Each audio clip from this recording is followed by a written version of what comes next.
Motorcycle চালালে চালকের মাথায় হেলমেট থাকা বাধ্যতামূলক, এটাই আইন। শুধু চালকই নন, বাইকে থাকা আরোহীর ক্ষেত্রেও হেলমেট ব্যবহার সমানভাবে জরুরি। অথচ দীর্ঘদিন ধরেই নিয়মকে উপেক্ষা করে জেলার বিভিন্ন প্রান্তে হেলমেট ছাড়াই বেপরোয়া গতিতে মোটরসাইকেল চালানোর ছবি বারবার সামনে এসেছে। তবে রাজ্যে নতুন সরকার আসার পর থেকে ট্রাফিক নিয়ম কার্যকর করতে কড়া অবস্থান নিয়েছে প্রশাসন। রাজ্য সরকারের নির্দেশে পুলিশ প্রশাসনের তরফে লাগাতার অভিযান ও সচেতনতামূলক প্রচার চালানো হচ্ছে। প্রশাসনের স্পষ্ট বার্তা, হেলমেট নেই মানেই জরিমানা। ফলে ধীরে ধীরে বদলাতে শুরু করেছে চিত্রটা। এরই প্রভাব পড়েছে বাজারেও। ফালাকাটা ব্লকের জটেশ্বর এলাকায় বর্তমানে উল্লেখযোগ্যভাবে বেড়েছে হেলমেট বিক্রি। স্থানীয় ব্যবসায়ীদের দাবি, আগের তুলনায় এখন অনেক বেশি মানুষ হেলমেট কিনতে দোকানে আসছেন। শুধু চালকের জন্য নয়, পরিবারের সদস্য কিংবা বাইকের আরোহীর জন্য আলাদা হেলমেট কেনা হচ্ছে। ব্যবসায়ীদের কথায় প্রশাসনের কড়াকড়ি ও সচেতনতার জেরে এখন সাধারণ মানুষের মধ্যে নিরাপত্তা নিয়ে ভাবনা বেড়েছে, আর সেই কারণেই বাড়ছে হেলমেটের চাহিদা।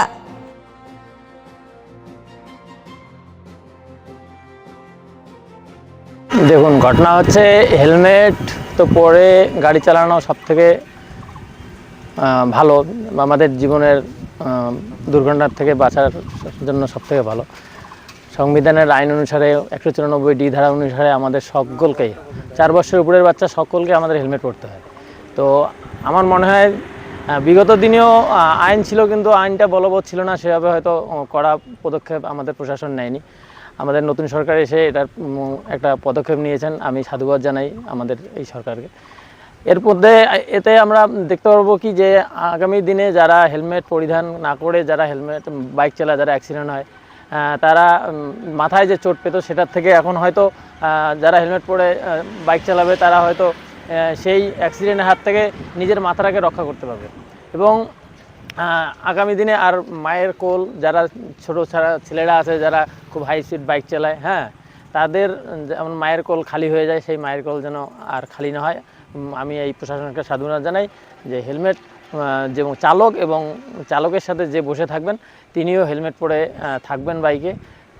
আমরা এই সরকারকে সাধুবাদ জানাই। আচ্ছা, এখন হেলমেটের বিক্রি কেমন বেড়েছে? হেলমেটের বিক্রি দেখুন, আমি তো সেভাবে বলতে পারবো না, আমাদের শোরুম যেহেতু নতুন আমি বলতে পারবো না সেভাবে বিক্রি, তবে হ্যাঁ বিক্রি হচ্ছে। আপনার পরিচয়? আমাদের এই বাইক অ্যাম্বলার অটোমোবাইল যে টিভিএস শোরুম আছে, এই শোরুমের আমি কর্ণধারের হাজব্যান্ড। আপনার নাম? আমার নাম রাজু ইসলাম।